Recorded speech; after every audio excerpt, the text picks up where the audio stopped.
Hey, honey. Hello, honey.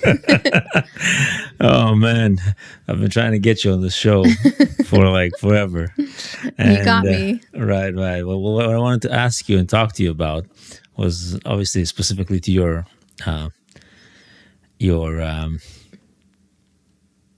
the career, the job that you were doing, and in the company that you were partners with your sister in, and I found it curious and interesting because, I mean, everybody needs a job, or most people Right. work. I mean, right? Yes. But there's certain etiquette. There's certain things that companies are looking for. There's also this kind of like, I'm sure many people have went through interviews, Yeah. and others are getting into the world of finding a job. Right. Yeah, well, this economy is a little bit Yeah. interesting, but we're not going to touch that. We're not going to touch on the economy necessarily. We're just going to talk about, I'm curious to talk about, like when you look at somebody coming in for a job, I mean, you're a recruiter. That is Yes. your, that is your forte, Yeah. your strength. I mean, that's what you've been doing. You've had multiple awards for recruiting, for Yes. do you want to give us a little bit of a deeper explanation of what the company did, what part you did, Yeah. and maybe start off with telling, what are the top things that are people, companies are looking for? Yeah. Yeah. Yeah. So I started recruiting in 2012 in a very small boutique-ish firm. I worked with my sister, and we very quickly decided that we could probably do this on our own. And so we had our own company that we opened up in 2014. And she did all business development side. So she would work with the companies who were looking for candidates, and then I would be the candidate finder. And that grew very quickly, very unexpectedly as well. But my job specifically in the very beginning, and even towards the end, was just strictly recruiting, finding the candidates that the companies were looking for. That's the part I'm interested in, right? Yeah. That's like, the job description is basically like a filtering middleman, Yeah, right? definitely. They come to you obviously because they can't find it, Yes. or it just takes too long Exactly. to really, niche and find that thing. And Right. that was your strength, really. Obviously just recruiting for simple positions is pretty straightforward, but when you're finding like a Right. CFO for a company or Yeah. something more, Right. niche, it's like you need somebody who's dedicated to specialized. find that role, Yeah. to fill that role. Even for smaller positions like administrative roles, people want to work with people that they really connect with and personalities that match them, or at least match how they want this person to be, right? Right. So even in, admin roles up to CFO, I would say the biggest thing that most people look for is personality that's really going to match what they're wanting in this role. Okay, I'm curious. Give me top 3, top 5. A person. This is after you've watched or you've reviewed their resumes and Yeah. talk to them on the phone or Skype or whatever. You still meet them in person. I'm assuming, right? Yes. Yeah. So either in person or virtual interviews. Do you notice a big difference in the when you meet them in person? When you've been doing this for so long, you kind of have an idea of what this person is going to look like. Sometimes you get surprised. That does happen. But after a while, you kind of get a sense. So this person's going to be professional. This person is polished. You can tell by their communication, how they answer the phone, even how their resume looks. You can kind of get an idea of what this person looks like. Right. Yeah. Interesting. Yeah. Interesting. So, I'm sure you have some really interesting There's good stories and like some really horror stories. I would say every recruiter has a lot of very interesting stories to share, Right. because you're dealing with people, and people are different and unpredictable, and so many different personality traits. So Right. plenty of stories to share, both good and bad. Okay. Can you give us some tips? On interviewing? Yes. Yeah, honestly, it's very basic, and I guess some people don't really know the common sense of it, but getting dressed up for an interview, looking the part, looking professional, bringing a resume with you in a padfolio. Don't just hold on to a piece of paper. Show up to the interview on time. It's like very basics, and do some research on the company. Understand what position you're applying for, who the manager is for the role, look up their background, understand the company. It's pretty basic. I mean, you've obviously there's also a kind of like the approach to the job market according to the generation that person is from. Right. Right? Like a Gen Z versus a millennial versus Yeah. the baby boomers, right? It's just, Yeah. it's interesting. Yeah, you definitely see a difference between those generations. Right. The Gen Zs and a lot of the millennials, up front when they come to an interview, they're already asking like, what's the company culture? What are the benefits? How much time off do I get? It's more about them than it is about the company. Whereas I would say other generations are more about what I can bring to the table versus what you bring to the table for me. So the roles have definitely reversed, and you notice that in... But what are companies looking for? Like, right? Yeah, I mean, it depends. Every company is a little bit different, right? If it's a very technical role, obviously, like the technicality of it matters. But if it's in a position where you're dealing with clients or you're doing presentations, the type of personality, like how is this person interacting with people? How are they in a group setting? How do they manage people? And how do they really take on, stress and different situations? Yeah, it sounds like you have to mold yourself according to who you're dealing with in the company, I guess, right? Whether it's a CFO or the manager or the HR or whoever, right? So you're like, who am I talking to here? Right. But I'm just trying to think, like, what if there's a disparity between what HR thinks they want and what the CFO wants and what the company needs? Or how do you make a decision? That's a great question. And there is a lot of discrepancy because most major or mid-sized companies, even some smaller ones, they'll have HR find the position that they're looking for. And they'll get like basic information from the CFO. But usually as a recruiter, you would want to meet with the CFO because you're going to understand his personality, what he's looking for, how he runs his team, everything that you really need to know. And HR will kind of go more of the basics on the resume, and the CFO will tell you more of the personality. Sometimes they don't even tell you about the personality. You can just tell by talking to them. This person is very structured. This person is more, whatever it is. Right. Yeah. So a lot of the times recruiters will skip the HR and go directly to the hiring manager. That's interesting. Okay. Well, you were hiring mostly for which positions? Which industry? Yeah, in the beginning, it would be across all industries, mostly finance, accounting, administration, anything that was more of a desk job. As the company grew, we went into a lot of different positions, into legal, construction. You really kind of flow with where the market goes and what's hiring at the time. If we're talking about, let's say, top positions to fill, there's certain characteristics I'm assuming that they're looking for that are a must without question, right? What are those characteristics, do you think? Like if a CFO is looking for an assistant, or when you're talking about those high positions, there's some base level characters that they're looking for, right? Right. I think every company is looking for very basic things. Like number one would be loyalty. Is this person going to be loyal? Are they going to stay throughout, the times that I need them? Are they honest, especially if it's an accounting position or if you're dealing with any sort of money management? You want to make sure that this person has a good background and is trustworthy. And, somebody But loyalty would be first, you think? Again, it depends on the position, but a lot of companies thrive based off of loyalty. Especially, what does that mean? It means somebody who's going to be in the seat for a good chunk of time and not just jump around. They're investing in that person, Exactly. And they want to make sure that they're not going to just bounce off or be taken by somebody else. Exactly. Yeah. Does that happen a lot?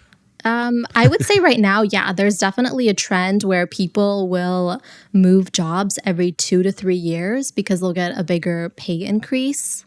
versus staying in a job for, 5 to 10 years. That used to be like, oh, that's a great employee. And it's still a great employee. What's your personal opinion on that?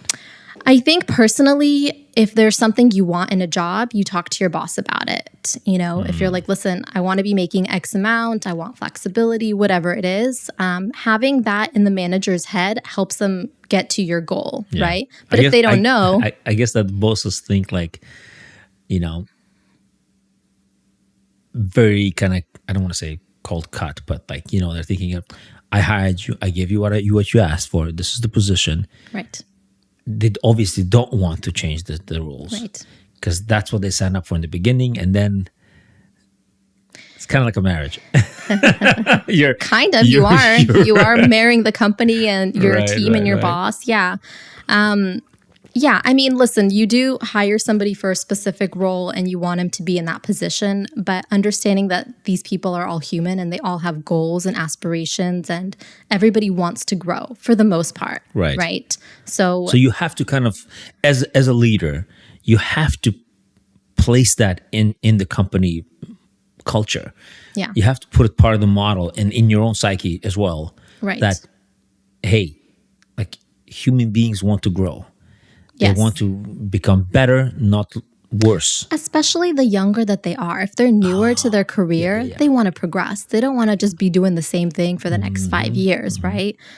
So as long as they see the progression, but I think it goes on both sides. Candidates need to be very open. But what's the progression? I mean, it's like the progression seems like, what is the real end goal here? What people don't want to work, right? Isn't that the end goal? But I hired you for a job. No, right. But my end goal is really not to work, have millions of dollars, and do whatever I want to do. I mean, listen, I think that's everybody's goal, right? Not mine. not. I don't want to do nothing. Yeah. I like to work. I think there's a value to it. And I think people, once they have more freedom, they kind of come back to work, but it's more just understanding like, hey, this person is newer in the job market. They want to be making X amount. And sometimes they want to, have a kid and they want flexibility. Everybody has their own kind of goals in mind. Right. So it's hard to say. I would say the generation now definitely wants to work less and have more experiences and travel and do this kind of stuff. So that's where the remote work came in, but it's definitely scaling back. Very challenging. Very challenging. Today, to run a company today, very, very challenging with the workforce because they want so much more. Right. Because there's so much more available. Yeah. And they're seeing the lifestyle on social media. Yeah. And like, this person's all over the world. Exactly. And all that kind of stuff. Yeah, I can see that. That's rough. And then you have to force yourself every morning to do the same thing. Go to work, do this thing. So it's kind of, I can see the challenge here. Yeah, the 9 to 5. Right. Yeah, it's different if you obviously, if you're doing the 9 to 5 with something you want to do, you see the value in it for yourself. You see where it's, this is what you want to do. Right. That's a different story. Of course, yeah. Right? Yeah, you have to love your job, Right. Right. Yeah. Interesting. So what do you think of AI? Where do you see it? You see it? Yeah, I mean, AI is definitely going to be progressing, especially within, recruiting, because a lot of it is, could be utilized by AI, creating job descriptions and postings and even doing the search. There is a lot of creativity and intuitiveness within recruiting that AI doesn't quite have. Which part? I think the meeting the candidate part, like sitting in front of them, getting a sense of their energy. I think this was your strength. I think this was one of your strengths, right? Definitely. Definitely what it is would be like the ability to scan a person. Yeah. Quote unquote. Right. And then, analyze and say, I think it's that feel. It's that. Totally. There's a few things that you pay attention to: their dress code, their demeanor, their voice. Yeah.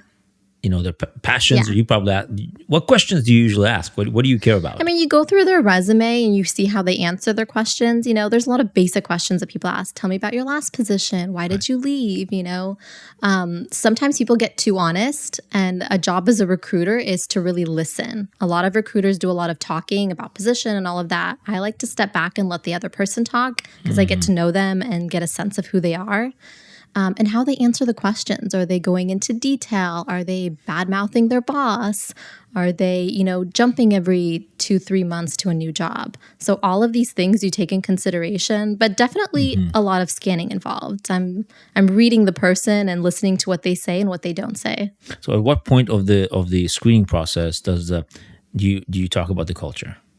To see the fit of the culture fit. It really just depends on the candidate and when that comes in. A lot of Gen Z and millennials, they like to ask that question fairly early on in the interview. Oh, they do? About the culture of the company. Yeah. How do they ask? Tell me about the company culture. Just like that? Just like that, yeah. And then you'll say, everybody's going to obviously portray themselves in a very positive light, whether they're collaborative, we're fun, we're outgoing, work hard, play hard type what mentality. They mean when they say culture, what they actually mean, or what are the preps, or what am I getting here? Yeah. How many holidays and how many weeks off and how much, am I getting paid for those days and health sick and all that. That's what they're really asking when they say culture.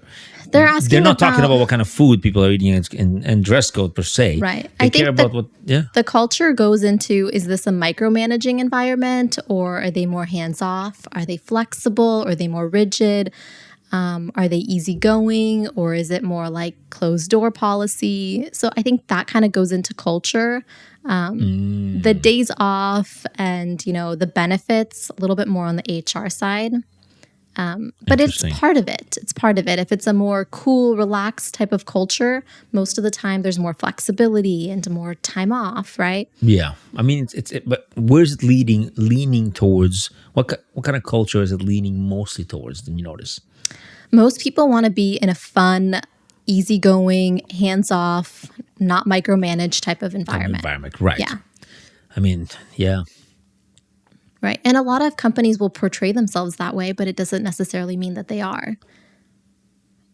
Mm-hmm. Doesn't that depend on the individual? Absolutely. It depends on the manager. And I'm talking about the people being hired.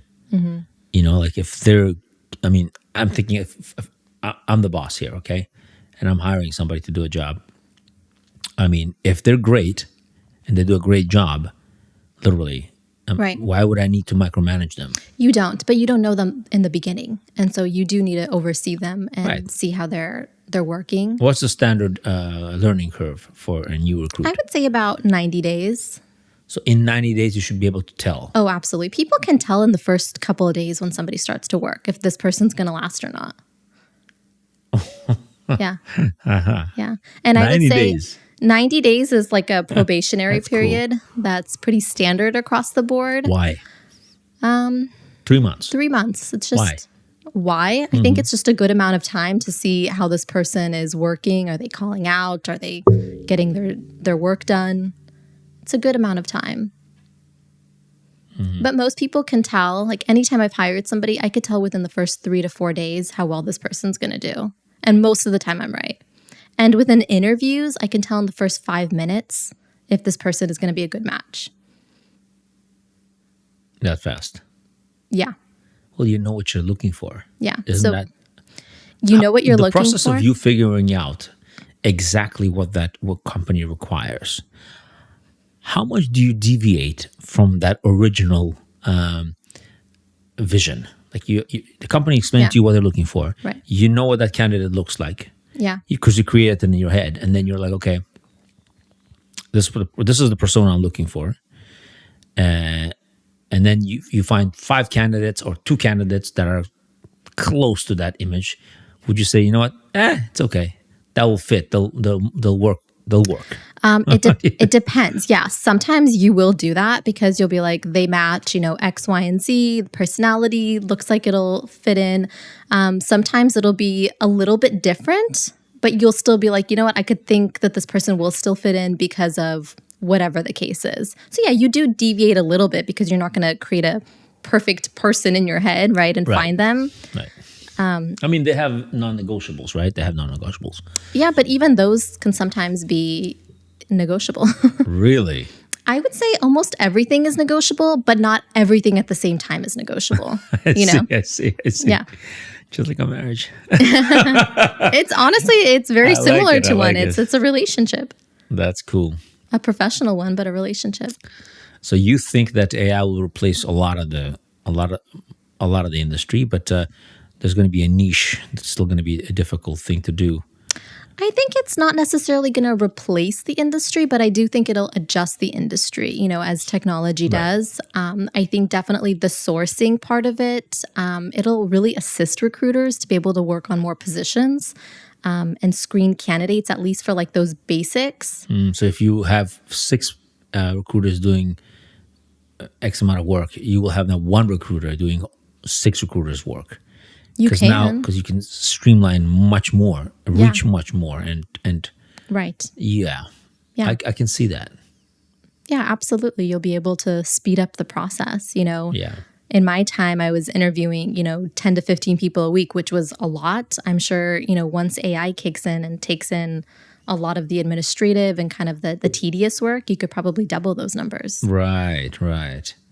You know what I was curious about? Yeah. The whole hiring out of state, out of country, dealing with different cultures. Yeah. Let's talk about that, because that's interesting. I mean, America is a melting pot, right? And you have, companies who are here, local, they want to succeed here. And in the world market, definitely if you succeed in the U.S., the world is your oyster. Yes. So, and those who are coming in, whether they're new immigrants or come from a different state, different cultural background, all that stuff, like, how do you maneuver that? That's first. And I'm curious about the challenges. That's what I'm curious. Yeah. I mean, okay, when it comes to international, it's much harder to get a candidate to get a job in the US if they're not a citizen or a green card holder, eligible to work. A lot of people ask for sponsorship, and when you post ads, probably like sometimes, between 5 to 20% of candidates will need sponsorship, So those are usually off the table because there's so many great, candidates within the US that are local. Why would somebody go out of their way, unless it's a very technical type position?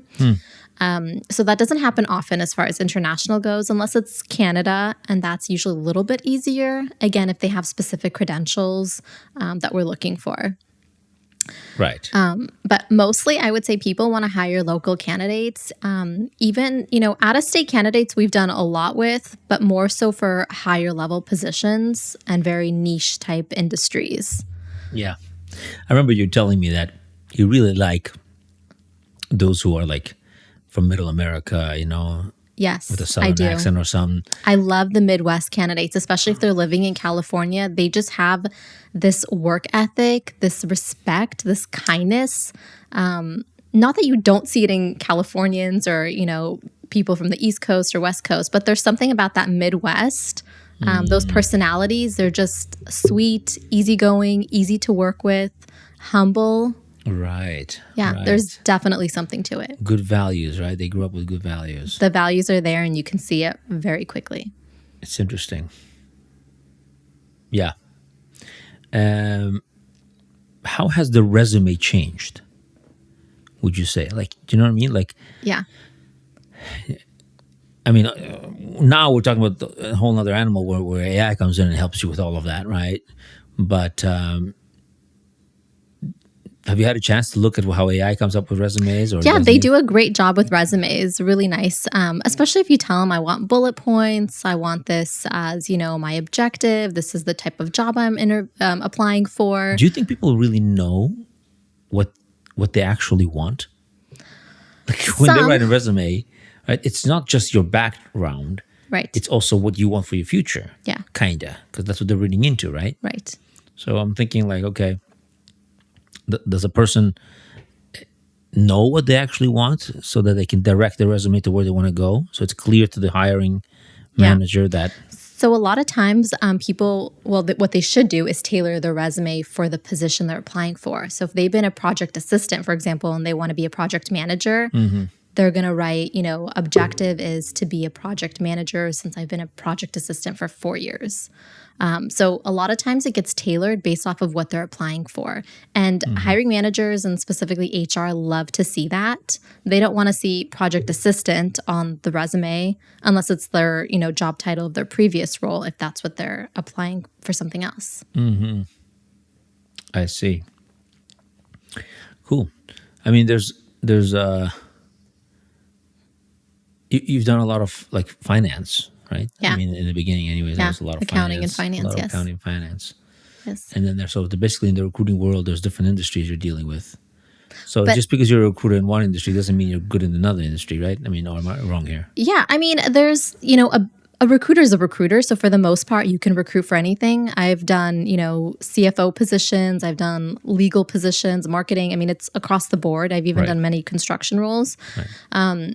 But for the most part, people will have a niche because they'll have a pool of candidates within that niche in that area. And that makes it Right. easier. But we do have so many positions that came up that are, out of town or in a different state. And you can do the same thing. It's the same formula. It's the same formula. Yeah. So you can apply it to any recruiting industry. I see. Yeah. A recruiter doesn't need to know everything about every industry or every position. They need So to what know do the they need to know? basics. Yeah. What are the top? Give me like top 5 great skills that a great recruiter would have. Top 5 skills. Okay, I would say one of them is just this intuition thing. Like, how's this personality intuition, But before that, basic skills of what the company is looking for, whether it's a specific software, something, a skill that they need to have, whatever it is. So obviously, like the skills first. And then it just comes down to personality and just intuitively. Does this person match working with this person? It's kind of like a matchmaking job, right? You're matching a manager to work with their employee. Mm-hmm. Is there a lot of massaging going on both sides? Oh, yeah. There's a lot of massaging on both sides. Yeah, absolutely. Yeah, because, people... So that's a skill, another skill right there, right? Definitely the negotiation part of it. And a lot of times they don't know that you're negotiating on each of their behalf. Right. And that happens very frequently. Very frequently. And if it doesn't work out, then this person... is there a lot of mistakes? In recruiting? Yeah. Yeah, of course. You can make tons of mistakes in recruiting. No, but I mean the wrong candidate. Like really wrong. It A happens. bad fit. It happens, yeah. Yeah. It happens, yeah. I do would you- say it how do doesn't you happen prevent that? all the time, but it How do you happens. prevent it as much as possible? How do you prevent it? I mean, I get it's not all up to you. A company could go through 1,000 different transformations. I mean, it could affect. Right. So it's not just you. But I'm just curious, like from your end. You can't necessarily prevent it because people are people, and a candidate could say everything correctly, have the perfect resume, everything looks great, and then all of a sudden they start the position and something is off, right? I mean, they're people. We can't control them. Yes. It happens. I would say it's more on the rare side, probably between 10 to 15%. But when that happens, you have a conversation with the candidate. What's going on? And then there's always some sort of a story to share. Right. And then you'll talk to the client, and there's many times that you've kind of worked with both of them and you help figure out the problem. And sometimes the problem is so simple, right? But they're just both not communicating with each other. And you come in as that middleman and you communicate it and Or woman. you problem solve it. Yeah. Yes. Yeah. I get it. I can see why it's vital and important to have somebody who's a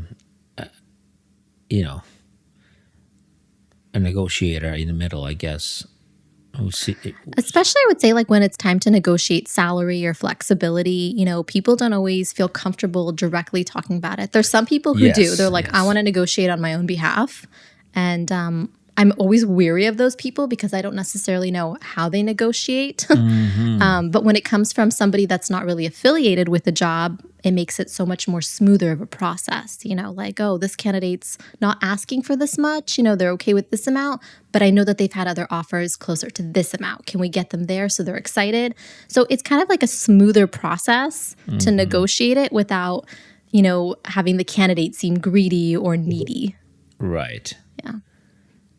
Right. You think anybody can learn this trade? I think anybody can, but it takes, some time and some, experience. Yeah, I don't see why not. You have to be able to read people. I mean, there's certain tasks within this job that's kind of like some people would be a big turnoff. Right. I have to do the same thing for You do the same thing, like but you mentioned in the beginning when you started, what'd you say? You're like for the first 6 months or something, you couldn't close or something like that. You had a lot of Yeah, when I first started recruiting, I didn't close a deal for 6 months, and that was a long time. But as soon as I figured it out, and I was, So there's a formula. 22, There's a formula. there's a formula, and then there's just something that just clicks. And you're Right. like, oh, I understand how to talk to people. I understand how to negotiate. I understand what they're saying when they're not saying it.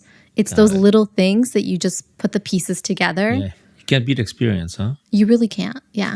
And if I would have stopped, after 6 months and given up, I would have never been able to have this, successful business and So be for able you, to it was grow. more than 90 days. It definitely was. I was a slow process beginner, but once I got it, I got it. Yes. Yeah. That's interesting. I was listening to another podcast and somebody was saying that, this concept of, they're saying, oh, if you're new to a job and they're paying you to do this job, some jobs you want to pay them to teach you. Like Yeah.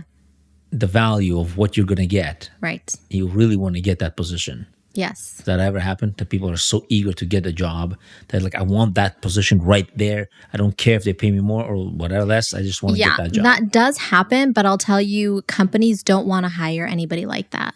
That's Really? desperate. Yeah, nobody wants to hire a desperate person. It's like dating. Do you want to date somebody who's desperate? But they're not saying they're desperate. They're saying they want to learn. It's still a desperation. So even if that's the case, That's I would interesting, always though. advise them not to be like that. Interesting. Yeah, nobody wants to be with anybody who's desperate. It's a turnoff. It's a turnoff. Yeah, That's powerful right there. it is. Yeah. I've had candidates that are like, any job, anything, and it's like you want to help them from the goodness of your heart, but then you also need to redirect them. Like, let's not say that in an interview. I know you want this job. You got to be professional. You got to, it's like dating. You can't let them know you want them. Yeah. Yeah. Right. But I get it. I get the whole thing of why it sounds desperate, but there's desperate for the wrong reasons. There's desperate for the right reasons. If a person is desperate to make your company flourish because they believe in this thing, why wouldn't you want a person like that? Okay, so I would say that there's a difference between somebody who's passionate and somebody who's desperate. Desperate never will get the job. And if they do, they won't stay in that job. How do you distinguish? Whether they need the job or they want to help grow it. There's just a different way to go about it. Desperation is Well, if you want to pay me 50,000 and I want, and it's, sorry, let's say your job is position. This position is a low rank position, right. but I want to be at this level, right? And as soon as possible, and I'm willing to do whatever it takes to get to that level. That's Most of good the- desperation, no? I would say no. There's no such thing as good desperation. There's no such thing. Yeah. Anybody who starts in a lower position and they've already been making X amount of money and they're willing to start lower, most of the time those people don't stay. Maybe a few percentage of people would, but very rarely. They're used to being here. It's hard for anybody to ever go down. And there's no reason in the world that would change. There's no other value? No, because they'll find something else all of a sudden that will pay them where they were at and they will jump. That's because they're not in jobs that they actually care about. A person who's a visionary, you want to go somewhere far in life and in certain areas, and they want to sacrifice one thing for another. That's life. You have to sacrifice sometimes one thing for another. But if you're doing a regular job you're doing it for the money or whatever, and somebody's offering you a higher pay, you're just going to go there. Most people who have jobs are doing it for the money, right? They could like their job and that's great. Most of the time they should like their job. But if it's a job specifically, they're in it for the money. And if somebody else offers them more money. But you said they're looking for other things too in a job. That's my point. You're either coming for the culture or you're coming for the money. I mean, it seems like they want it all. They do. Now they want it all. Okay. Yeah, it sounds ridiculous to me. It is ridiculous. I agree. But they want it all. They want as much money as possible, as much flexibility, a cool, calm environment, somebody who's not micromanaging Okay, them. what are they losing? You got to lose somewhere. Come on, give me something. The short, like you said, for the you can't have both. You can't have it all. But for the short term, you can do that, right? Because you're trying to achieve certain. Right. So, but as soon as, it's just a generational thing. I think as soon as they're not getting it, then they're looking for something else. Right. Yeah. Fantastic. I think we have to do another podcast episode Sure. and delve into a few more topics. I have a few more questions. Yeah.